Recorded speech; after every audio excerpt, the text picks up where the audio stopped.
Previously on Why Do You Treat Me Like This?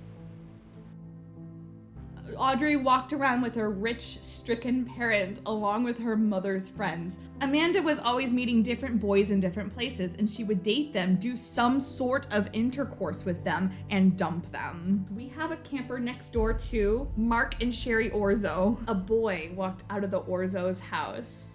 Nice to meet you two. My name is Tyler Orzo. Tyler flipped open his phone and jabbed her in the stomach. You stabbed me! He took out a stick of gum and threw it at Audrey. It landed on her face. I don't like Tyler. It's more like I think I'm in love with him. Her mother slipped on the ice and the loose floorboard couldn't take her weight when she fell, and Audrey's mother crashed through the bridge and half of her body was still above the river while the other was being washed in the stinky waters. Tyler kept trying to steal the phone again, but Audrey threatened to spill the hot sauce on him if he wouldn't stop.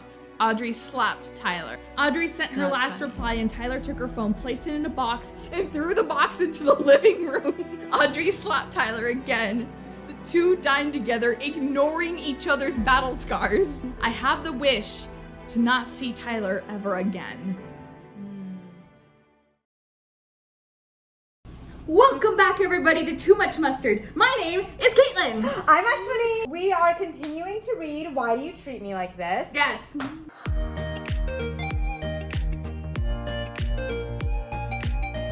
So now we start chapter 5. The Great Escape.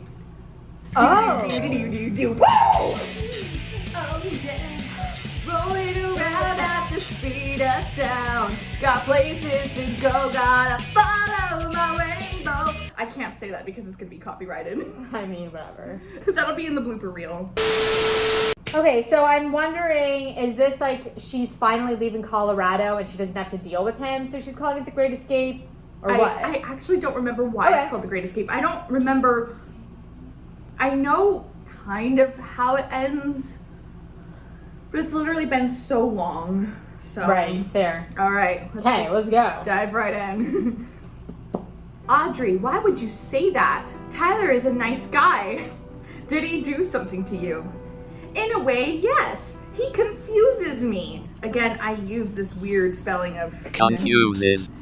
Why am I the one he talks to? What was it? No, I was just gonna say, and maybe this is like my 27-year-old brain hearing it, but like when someone's like, oh, did he do something to you? And then when you're like, in a way, yes, it sounds like really bad. Yeah. And it's just like, he confused me. And it's like, oh, but that's also like a very, like 14-year-old, you know? Oh, They're yeah, like, oh my gosh. Yeah, I know. So fair. Yeah, me too, because but I also know in the last story, they were like kind of hitting each other and stuff. So Right. There's some domestic there's a very weird gray area. Right, okay.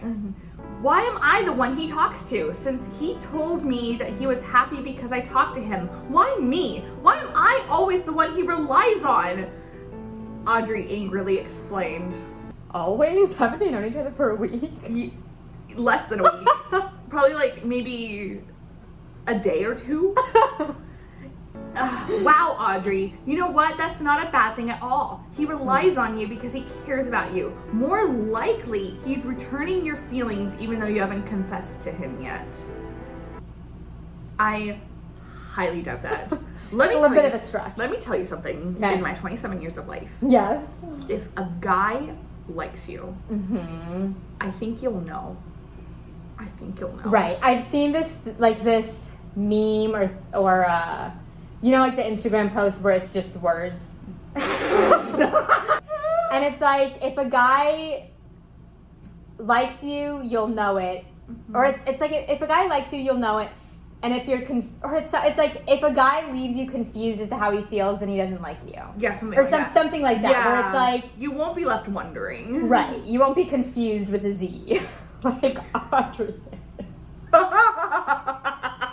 So, he loves me? Audrey asked. Amanda nodded and tossed her a soda. Get some sleep, Audrey. What? Here's some caffeine for you. Get some sleep. Yes. And also we found that Amanda is also a little bit physically, I mean, I don't want to use the word abusive because that has such a strong negative connotation, but it's like, for everything, she's hitting, she's tossing, it's like, we see where Audrey gets it from. Yeah. But what will I say to him tomorrow? Nothing, Audrey. Let him come to you. But Tyler didn't come to her at all the next day, at least not in the morning. Audrey sat at her table without eating, and she let her stomach scream at her. Oh. I don't care how much heartbreak that you're going through, you should take care of yourself and feed yourself and listen to your body. Don't deprive yourself of food when you're feeling heartbroken. Right, agreed. When your stomach is screaming at you, eat something. Just eat something, yeah. Yeah. Eat. Amanda couldn't take seeing her sister feel miserable. Amanda left the camper and ran to Tyler's house and rapped on his door. I like using that, like, for knocking. I see that and I think of, you know.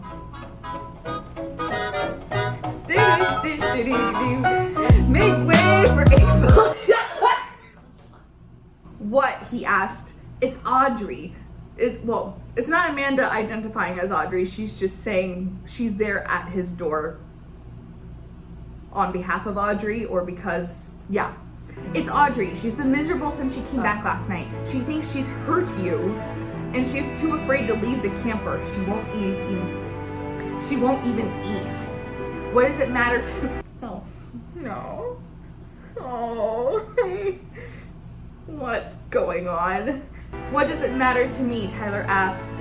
Amanda glared at him. No, I didn't mean it that way. I meant she didn't hurt me at all. Really? Then why won't you come for her? Not. I mean, hey, fair. No, I mean. No, yeah. We know what.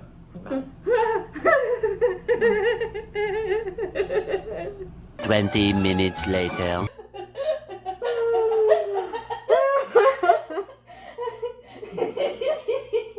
Six hours later. Why did I have to write it like that? I don't think I understood it at the time. So Amanda was asking Tyler, so why wouldn't you come for Audrey? Like, come go get her. Right. Come by the camper and see her. Right. And he's like, Amanda grabbed Tyler by the collar and forced him against the wall. Do you remember when Abigail did that to Marilyn? Yeah. Abigail forced Mary onto a wall, shouting with great jealousy in her voice, "Why are you flirting with Dwayne?" Okay. Sense a theme. I did not pick these two stories side by side, like with this in mind. It was purely coincidental, and I'm finding so many coincidences. Tell me what happened in your past that you won't share to Audrey. It's keeping you from showing your true colors, your true feelings to her. It's a little presumptuous. Okay, Amanda, I'll tell you, but please put me down first. Yeah, fair. Like, he's like, excuse me. And I feel like Amanda should go about this a better way. Like, she should be like, hey, if there's something holding you back, feel free to tell that to Audrey. Like, never force someone or make someone feel forced to, never demand to anyone to share their past with you. And don't assume that there's some huge traumatic history. Like, what if he just doesn't like her? Yeah. That's totally valid. Oh, completely. But, all right, After Amanda. all, he did jab her in the stomach with a phone and throw snacks at her. Right. You know, how could he not like her? If Audrey or my parents or anyone else sees this, it would look devastating to them. Oh yeah, because I now forgot that like she's like holding him up against the wall by his collar. Right, and he's right. Amanda must be strong then. Right. Amanda looked down and realized he was right. She released him from her grip. Tell me. I hate this. Okay, I was younger, 8 to be exact, and there was this kid being hurt by another adult. Go on. I hate this. Oh no. Ugh. It's okay, let's just get through it.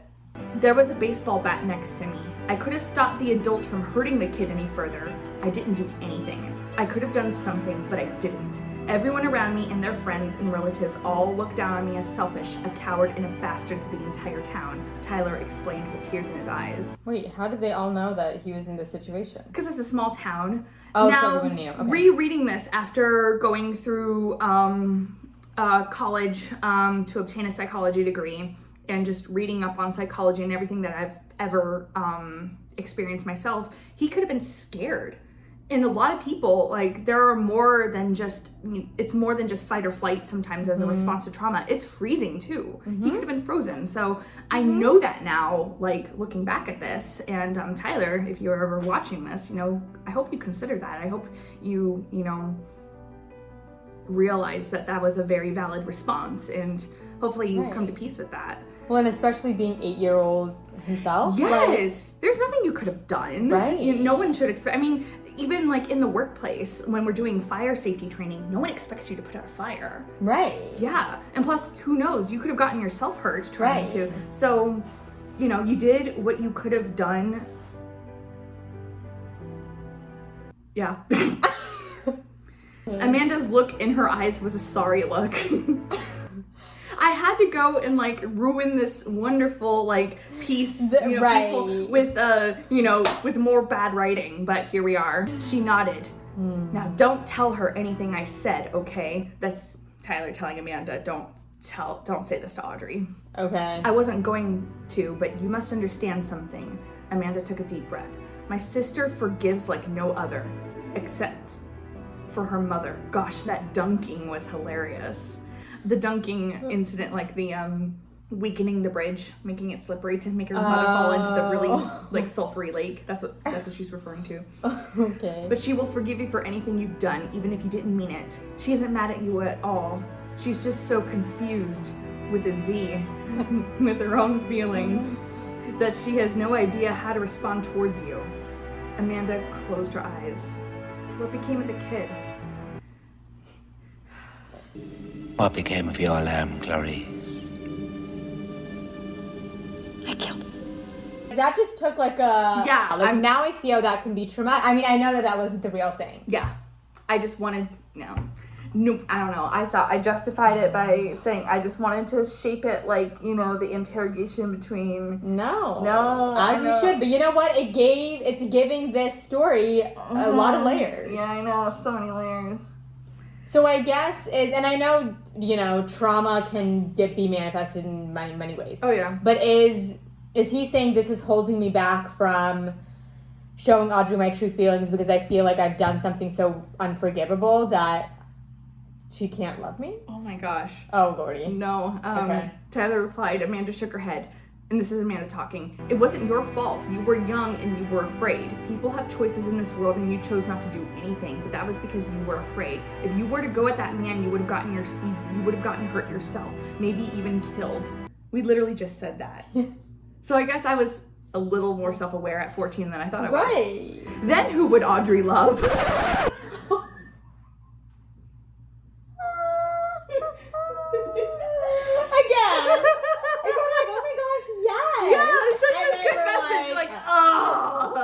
Terrible writing and ruin everything again. I mean, on some levels she's a terrible sister, but on some levels she's a good sister. Huh? Tyler asked right after the last line. Yeah, us too, buddy. Yeah, there, Tyler. You continue. That's right, lover boy. You heard me. Now go get Audrey. She's waiting in there. Amanda stood to the side as Tyler scrambled to the camper, but he was surprised to see Audrey walking out of it. Let's regroup or Yep.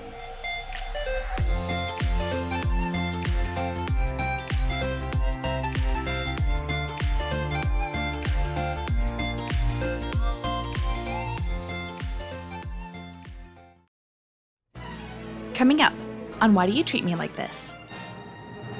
I want to do what the bad girls do, Audrey said proudly. I'm going fast up that hill and into the mountains. I'll get you 6 miles to Peaburg and we'll hide in the ranch. We're getting close to the ranch. The ranch is on the other side of the lake. We'll ride around the lake and through that passage there. Tyler, why are you acting so serious? Why do you treat me so well like you do? Tyler asked, teasing her about her usual question.